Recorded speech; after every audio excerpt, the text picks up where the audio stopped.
Before we jump into a new year, let's wrap up our fourth quarter reading and book buying statistics. Hello, welcome back to Read and Roam. I'm your host Kaylin, and welcome back to another bookish video. Today we are going over my reading and book buying statistics in the fourth quarter for the months of October, November, and December. If you want to check out my other videos in this series, I will leave a link in the description box down below where you can check out the full playlist. Before I get started with today's video, let me know the total number of items that you think are in my 2025 books collection, and also how much I spent on books throughout 2025. Let me know and then watch to the end of the video to see if your guess was correct. But anywho, let's get started. Fourth quarter in review. So my fourth quarter started off what I thought was going to be super strong, ended up going downhill real quick. I decided to read one of my most highly anticipated releases of the year, and I was so disappointed by it. So that's how I started off the month of October. It ended up being an overall really average reading quarter, but I'll get to that more in the statistics. So after finishing that book, that led me to finishing 2 books from my video that I made titled 7 Books You Can't Miss This Fall. It was like a fall anticipated release video, but I did finish 2 books. 2 out of 7. I also attended for the first time ever my library's end of the year annual book sale, and that was super fun to attend that with an old friend. Had a lot of fun buying used books. I ended up only walking away with 5. I definitely thought I was gonna buy way more.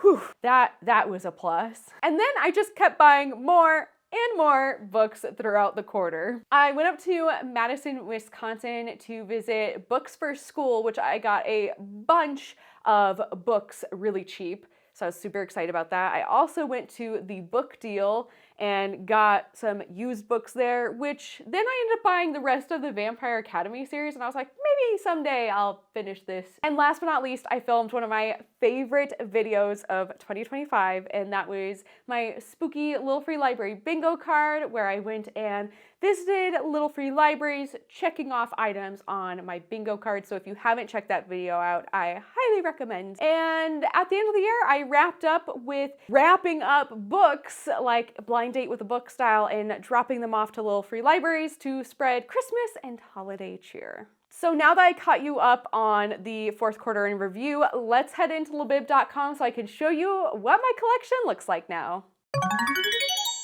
We're officially in my 2025 books collection. The last time you were here, this little number right here where I'm clicking, whoops, now I'm highlighting the alphabet there.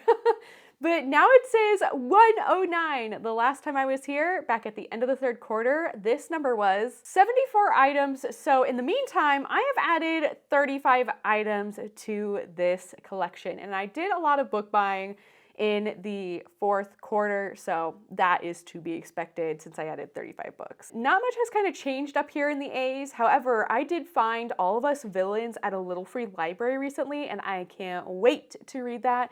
I've always had it in the back of my head like a book that I wanted to read, but then I found it at a Little Free Library and I was like, yep, you're coming home with me. We're gonna scroll down to the B's, and then we got the C's, and then we get the D's. The whole Diary of the Wimpy Kid dog band series. We have Doggies, another book that I got at Books for School. Next to it is Dustborn by Aaron Bowman, which I started reading. This book was in another collection, and then I just moved it on over to this collection. I'm gonna click on it. You can see that I'm in progress. I still have not finished that. It shows the price there, which I'll talk about later. If we're scrolling down, the F's are like the cutest books ever. We got The Fairway Forest, Wally's Route by Debbie Fong. This is a new book that I purchased that I am so excited to read in 2026. Also Frankenstein, a monstrous parody. Free Piano Not Haunted. And then like one of the worst books I read this year, Friday Volume 1.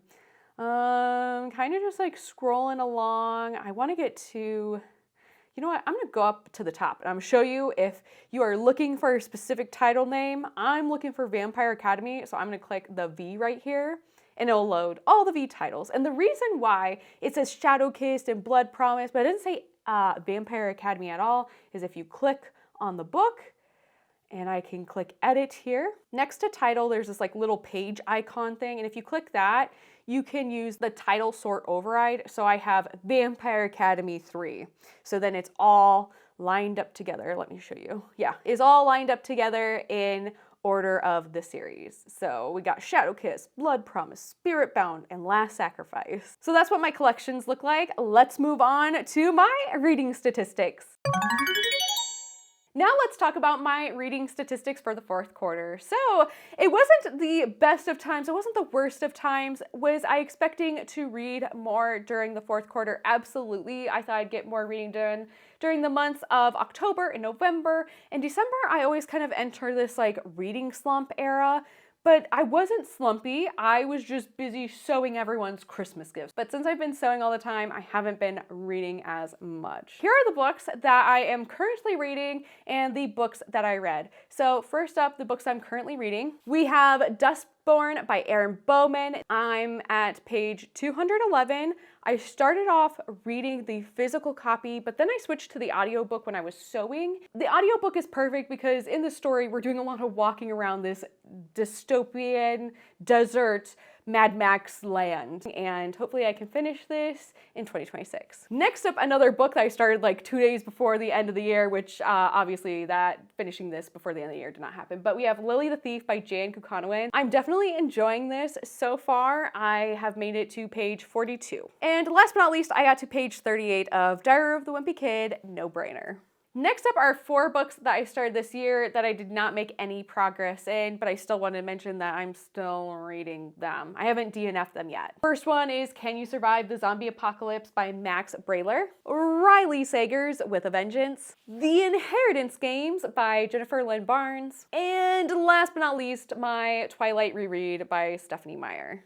And the total amount of books I read during the fourth quarter came up to 9. So that averages 3 books a month. The December was the worst. I only finished 1 book there. But we're gonna start off in October, where I started off reading very strong. First book I read was Cry Out Loud by Tara O'Connor. Goodnight Racetrack by Ashley Newgarden. Joseph's Big Dream, an Indy 500 story by Joseph and Ashley Newgarden. Free Piano Not Haunted by Whitney Gardner. The Biggest Pumpkin Ever by Stephen Kroll. Masks, a graphic novel by Margaret Ray. Brian Nathanson and Beck Kubrick. You're My Little Pumpkin Pie by Nicola Edwards and Natalie Marshall. And You're My Little Christmas Cookie, also by Nicola Edwards and Natalie Marshall. And the very last book that I read in the year 2025 was Grime and Punishment by Dave Pilkey. Yeah, I only read 1 book in December, yikes.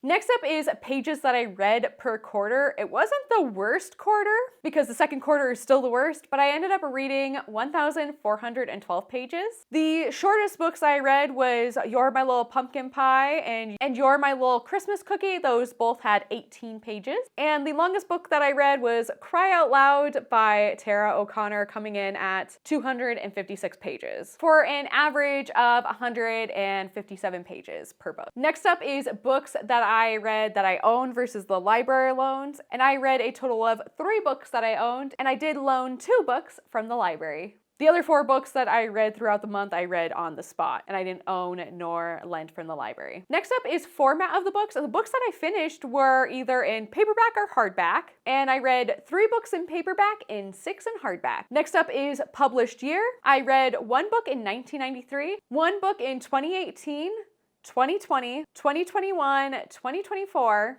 and then I read 4 books published in 2025. My average star rating was 3.6 stars. The lowest rated book was 2 stars, and I read 1 2-star book. I read 4 3.5 stars. I read 3 4 stars. And lastly, I read 1 4.5-star book. And for the last bit of my reading statistics portion, I'm going to talk about my least and favorite book that I read throughout the quarter. First up, my least favorite read of quarter 4 was Cry Out Loud by Tara O'Connor.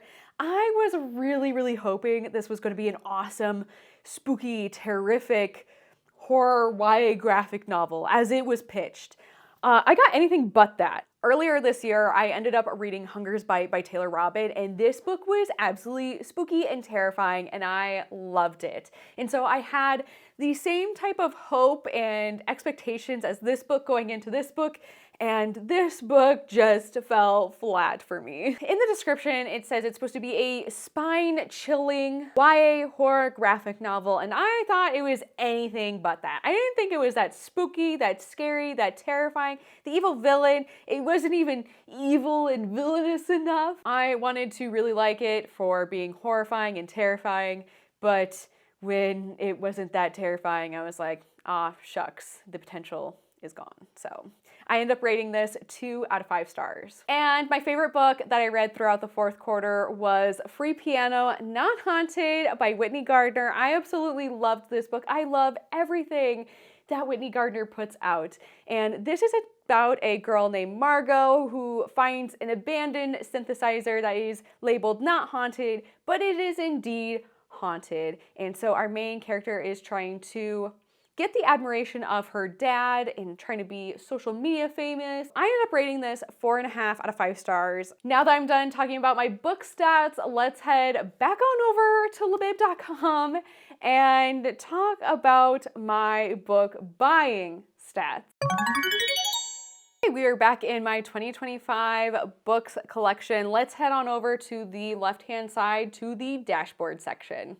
I have selected my 2025 books collection. We're gonna scroll down. As you can see, we have a total of 109 copies right here. If we go down, we have unique items added by rolling year. This is my favorite graph because it goes whoop. So in February, we added 5, March, we added 6, 3, in April, May 6, the biggest month out of the entire year, which was June, which was 23 books. That was when I hit up that yard sale and got a bunch of those Dogman books. July 5, August 9, September 8, October 13, started to pick back up. November, we had 19 books added because I did some shopping. And then I only added 2 in December. And one of the books that I got in December was actually a Christmas gift. Unique items added by year. We have 5 for 2021, and then the rest are in 2025. We scroll down, we have total copies by item type, book. Yeah, that's all the item types that is in this collection. Now, as we head down to pricing summary for all copies, I think you can kind of guess like how much it's gonna be, but drum roll please for the final number of the year. Dun dun dun dun dun dun. $428.16 is how much I spent on books this year. Last quarter, it was at $325.10.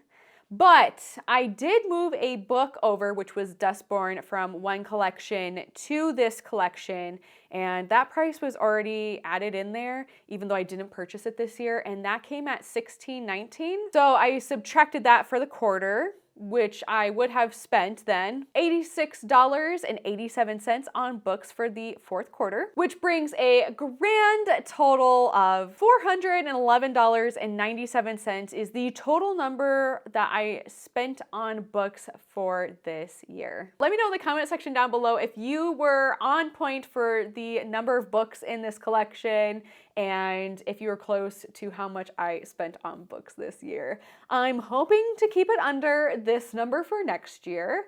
I know one of my 2026 goals is to read 15 books off the shelf behind me, or 15 books that I own altogether, because there are piles of books scattered throughout. So I'm hoping to cut back there. That is going to be it for the dashboard section for the 2025 books collection. Anyways, that is going to be it for today's video. That was my year of tracking my reading and book buying under the Libib website. Don't forget to hit like, subscribe, and I will see you next time for a new bookish video.